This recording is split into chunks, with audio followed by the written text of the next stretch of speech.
Hello বন্ধুরা, north Sikkim ভ্রমণে আমার নিজস্ব কিছু অভিজ্ঞতা আপনাদের সাথে শেয়ার করলাম, যাতে এই ভুলগুলো আপনারা না করেন।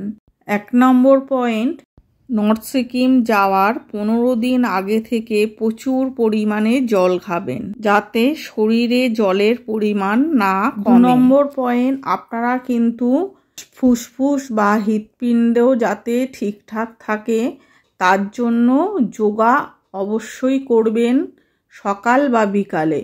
3 নম্বর পয়েন্ট, শ্বাসকষ্টের জন্য যতই কোকা-30, ডায়োমক্স ওষুধ ব্যবহার করুন না কেন, ডাক্তারবাবুর পরামর্শ অবশ্যই নেবেন।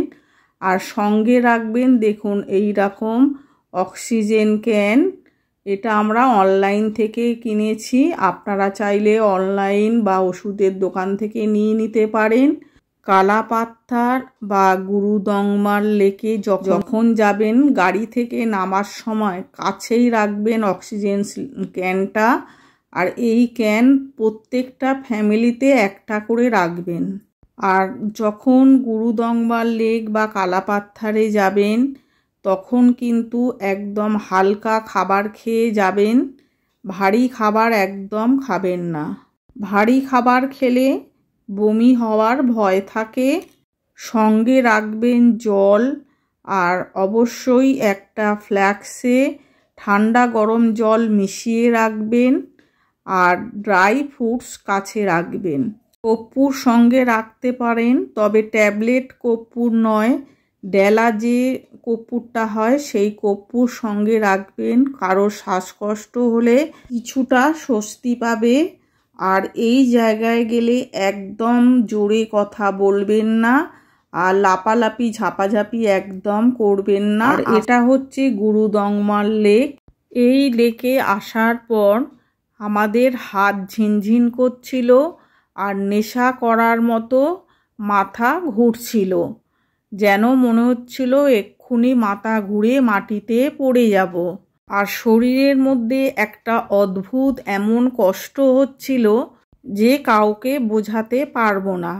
আমি তো ভাবছি শুধু আমারই হচ্ছে, কিন্তু আমাদের যে 12 জনের টিম ছিল সবারই একই লক্ষণ হচ্ছে, আর সবাই অসুস্থ হয়ে গেছে। শুধু আমাদের গাড়ি বলে নয়, আমাদের হোটেলে ফিরে এসে প্রত্যেককে জিজ্ঞাসা করেছি, সবাই অসুস্থ। বাচ্চা থেকে বয়স্ক প্রত্যেকেরই এই অসুবিধাগুলো হয়েছে। তাই বন্ধু, আপনাদের সাবধান করে দিলাম। এবার আপনারা এই পরামর্শ নেবেন কি না নেবেন সেটা আপনাদের ব্যাপার। আর এই না যে বয়স হয়েছে বলে তার হয়েছে, আমরা ইয়ং, আমাদের কিছু হবে না, সেরাম কোনো ব্যাপার না, যে যার কারোর হতে পারে।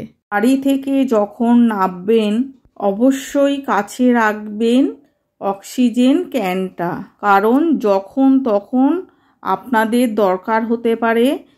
যে ভুলটা আমরা করেছিলাম, গাড়িতে রেখে দিয়ে এসেছিলাম কিন্তু আমরা সঙ্গে নিইনি, আর ঠিক সেই সময় হয়েছিল আমাদের বিপদ।